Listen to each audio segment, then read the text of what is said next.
Évangile de Jésus-Christ selon saint Marc. En ce temps-là, Jésus partit et se rendit dans le territoire de Tyr.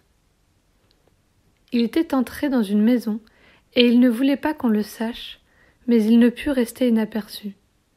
Une femme entendit aussitôt parler de lui. Elle avait une petite fille possédée par un esprit impur.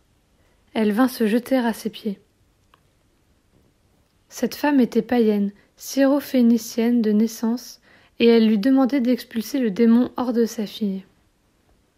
Il lui disait « Laisse d'abord les enfants se rassasier, car il n'est pas bien de prendre le pain des enfants et de le jeter aux petits chiens. » Mais elle lui répliqua « Seigneur, les petits chiens sous la table mangent bien les miettes des petits enfants. » Alors il lui dit « À cause de cette parole, va, le démon est sorti de ta fille. » Elle rentra à la maison, et elle trouva l'enfant étendu sur le lit.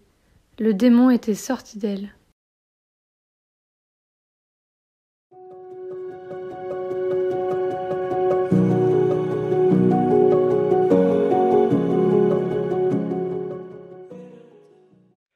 En quoi réside la foi de cette femme qui parvient à infléchir la volonté de Jésus? Alors que Jésus rappelle l'ordre dans lequel la bonne nouvelle est proclamée, d'abord les Juifs puis les païens, la femme s'appuie sur cette parole pour ouvrir le deuxième temps. Les païens acceptent et attendent de recevoir, comme dans un débordement, les grâces données par Dieu au peuple juif. Peut-être ce processus pourra-t-il nous paraître injuste ou inégalitaire. Dieu aurait-il des préférences? Établirait-il des hiérarchies ou des préséances? Ce n'est certainement pas l'objectif.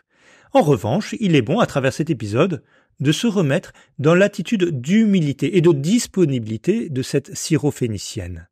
Sans renoncer à sa demande, elle accepte que cette grâce soit un don gratuit, immérité.